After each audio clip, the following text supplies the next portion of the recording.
We've all been there, haven't we? That moment when you just know you need to see a doctor, you pick up the phone, or maybe you go online, ready to schedule, and then bam, you hit a wall. Yeah. Long waits, maybe the times just don't work. Perhaps you struggle even finding someone taking new patients. That feeling that I just need to be seen. Well, it isn't just annoying, is it? It's a real barrier. And timely access to care, as this deep dive argues, it's often the very first, maybe the most crucial step in your whole healthcare journey. It affects everything else down the line. Today, we're taking a deep dive into a systematic review by Alan M. Chen. It's called Why Access Matters in Value-Based Healthcare. Now, this is a really impressive piece of work. It pulls together, 61 peer-reviewed studies? That's right, 61 studies. All to shine a light on why just getting in the door, actually getting to see someone, is so fundamentally important. So our mission today is to unpack why access should be right at the center of improving healthcare quality.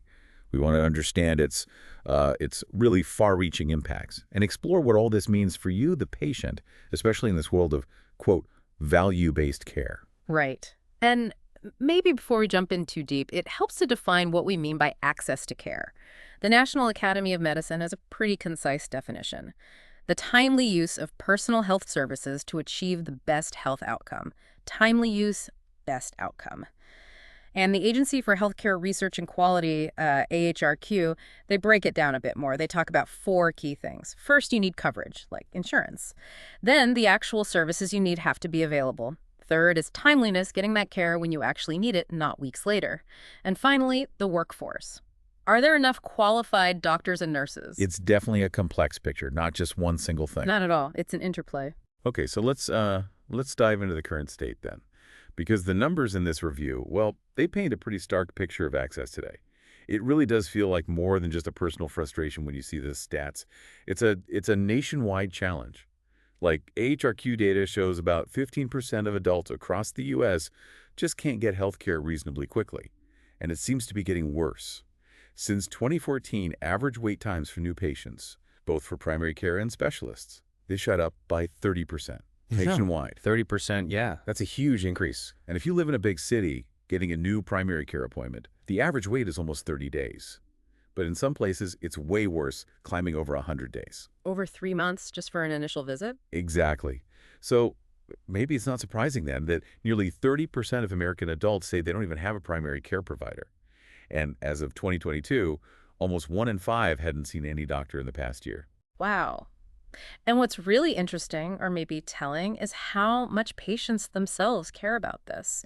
The review talks about this McKinsey survey, nearly 3,000 people. And you know what consistently ranked among the top factors for choosing a primary care doctor? Let me guess.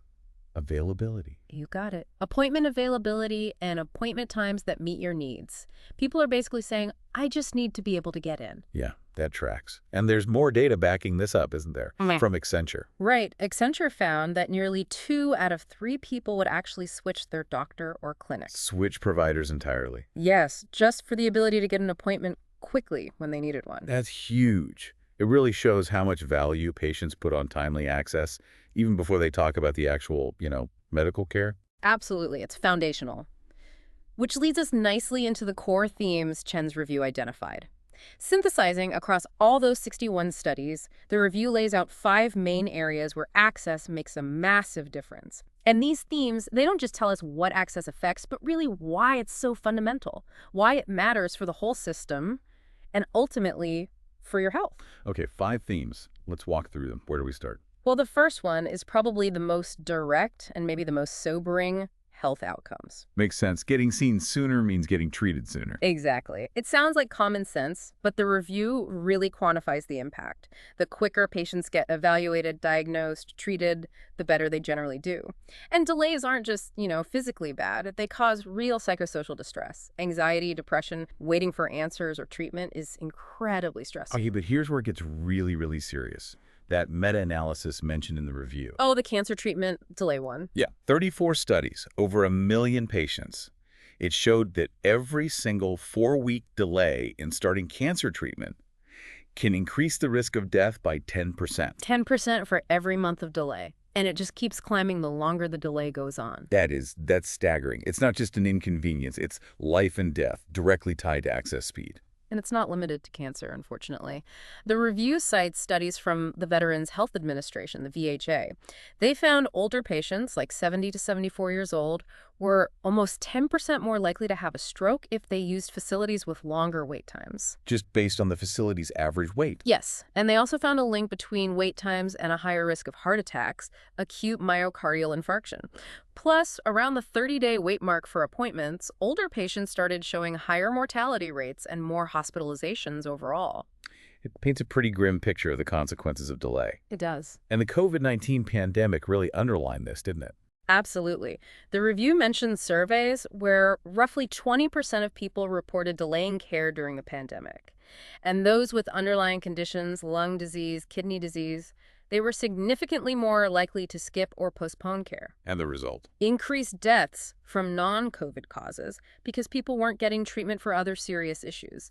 Plus, a big drop in preventive care, like screenings. Which, of course, has long-term health implications down the road. Really shows how fragile things are when access gets squeezed. Precisely. So that's health outcomes. The second major theme is patient satisfaction and experience. Right, because even if the outcome is eventually okay, the process matters. Hugely. Studies consistently link longer wait times for appointments directly to lower patient satisfaction. It's one of the biggest drivers of how people feel about their care. And it's more than just being annoyed about waiting, isn't it? It affects your emotional state. Definitely. Waiting for a diagnosis, waiting for treatment to start. It ramps up negative emotions. Anger, frustration, fear, stress, anxiety, depression. The review highlighted this, especially for people waiting for mental health support, right? Yes, very clearly. Delays there can make existing mental and physical symptoms much worse.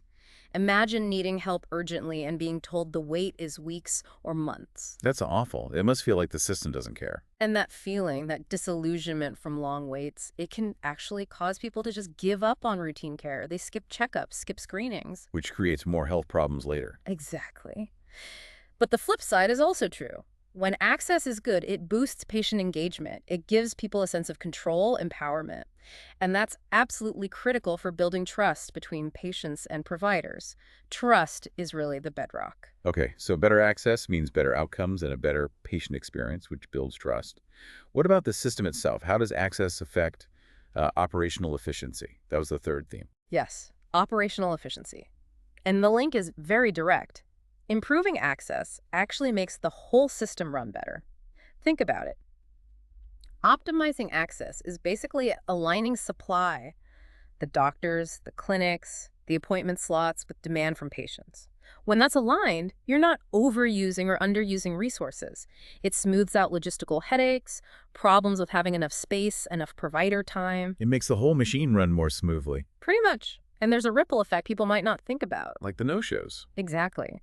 Big appointment backlogs and long waits actually lead to higher rates of patients not showing up for their appointments. Which wastes the doctor's time in the slot somebody else could have used. Right. It's lost income for the practice, sure, but it's also just wasteful spending on resources that sit idle.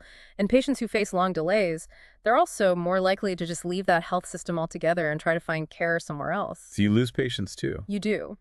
Now, this brings up an interesting point about modern tech, like patient portals and online scheduling. You think that would improve efficiency, right? It has huge potential, definitely. Online portals, asynchronous messaging, It can streamline things, but the review flags a really critical issue: technical literacy, or lack thereof. Ah, so not everyone can easily use these digital tools. Precisely. Many patients, especially those maybe with lower incomes or older patients, can get left behind. They struggle with scheduling online, sending messages, accessing results. The review even mentions the term digital redlining. Digital redlining, what's that? It describes these inequities, often racialized, in access to technology infrastructure itself, reliable internet, capable devices, and the skills to use them for healthcare. So digital tools meant to improve access can actually create new barriers for some people. That's the risk, yes. It's a serious consideration for efficiency efforts. Okay, so inefficient access gums up operations. It even creates digital divides. What about the money?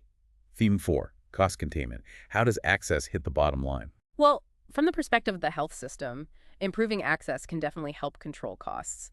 It sounds a bit counterintuitive maybe, but think about it. Patients who can't get in easily might wait until their condition gets much worse. Right, they put it off. And then when they finally do seek care, it's often more complex, maybe requires emergency treatment, hospitalization, all much more expensive. It's that stitch in time saves nine idea again. Early accessible care prevents bigger, costlier problems. Exactly. And remember those no-shows we talked about. Yeah, the wasted slots. The review puts a number on that. It estimates no-shows cost the U.S. healthcare system over $150 billion a year. Billion, with a B. With a B. And for individual doctors, it's maybe $200 average loss per unused slot. Beyond the financial costs, those empty slots could have gone to other patients needing care. It's just pure waste, driven partly by access problems. And there's the ER issue too, right? People using the emergency room for things that aren't emergencies. Yes, a significant chunk of ER visits are for things that could and probably should have been handled by primary care. Low acuity stuff.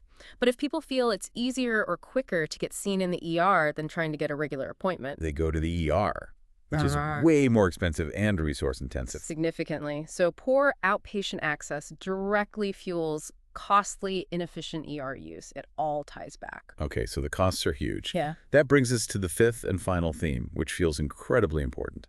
Health equity.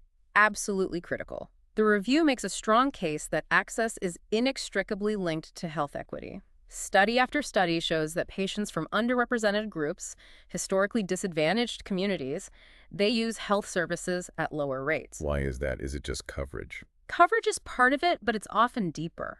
The review points to things like implicit bias within the system, which can create distrust. Patients of color, for instance, might feel wary of the medical system based on past experiences or historical context, making them hesitant to seek care even when they need it. So it's about trust, or lack thereof. A huge part of it. The review mentions patients from disadvantaged backgrounds reporting more negative interactions, feeling like the care was cold, unfriendly, insensitive. That sounds awful, like the system doesn't see them as individuals. Right. And when patients feel the system doesn't understand or respect their beliefs, their background, their unique circumstances, they fall through the cracks. They avoid seeking care. It creates these invisible but very powerful barriers. Definitely. And think about scale. The review notes 1 in 5 U.S. households speaks a language other than English at home. 1 in 5. Yeah. That alone highlights how crucial things like language access and broader cultural competency are. When you can't communicate effectively, how can you access care properly? So we need initiatives that make the system more inclusive, more aware of things like intergenerational trauma, cultural differences. Exactly. Things that rebuild trust and ensure the system truly accounts for everyone's needs. That's fundamental to achieving equitable access. Okay, those 5 themes, outcomes, experience, efficiency, cost, and equity, they really paint a comprehensive picture. They do. And ultimately, the review concludes that because access touches all these areas, quality of care, patient experience, health outcomes, it's just a fundamental pillar of value-based medicine. Right. Let's connect it back to that term, value-based care. CMS, Medicare, and Medicaid, they define it as care focused on quality, provider performance, and patient experience. So based on everything we've discussed, it seems blindingly obvious. You can't have value-based care if people can't even get into the system easily. That's the core argument. Getting seamless access is the essential first step. Without it, the value proposition just falls apart. Because all those downstream things we talked about. Right. Better health outcomes, higher patient satisfaction, improved efficiency, lower costs, they all flow from improving access in the first place. They're critical measures of quality for whole populations. But if you personally can't get care when you need it, none of that system-level value matters much to you, does it? Not at all. So the review isn't just about identifying the problem, it also points towards solutions. It does. It stresses that fixing this needs thoughtful effort from everyone involved. Policymakers, health systems, insurers, providers, even patients. It's a big, complex A challenge. profound challenge, yes. But the review suggests the journey is starting. It mentions strategies like, well, obviously streamlining scheduling, making it easier for patients, offering more convenient appointment times, evenings, weekends maybe, proactively addressing those social determinants of health. Like transportation, childcare, food security, Yeah. things that stop people from getting to appointments. Exactly. Recognizing those are healthcare barriers too. And even looking at new tech like AI and machine learning to potentially predict needs and optimize scheduling or resource allocation. So there are pathways forward, but it requires a real commitment. A concerted effort, definitely. Well, this deep dive into Alan Chen's review has made it incredibly clear, I think. Access to healthcare isn't just, a nice to have or a matter of convenience. It's truly foundational. It's essential for quality care, for good patient experiences, for running the system efficiently, for controlling costs, and crucially, for achieving real health equity. It really is the gateway. Getting better starts with getting in. The insights here really challenge health systems, don't they? To prioritize high-quality, fast care, and maybe rethink what we even mean by the access imperative. Absolutely. It emphasizes that fixing this means finding and eliminating all those choke points, the redundancies, the inefficiencies that block timely, equitable, high-quality care. It's really about redesigning the system so it serves everyone, not just the people who are already good at navigating it. So as you, our listener, think about your own experiences with healthcare, or maybe experiences of your family or friends, here's something to consider. How might we as a society need to fundamentally redefine what access really means? How do we build a system that truly empowers every single person to optimize their health in this always changing healthcare landscape?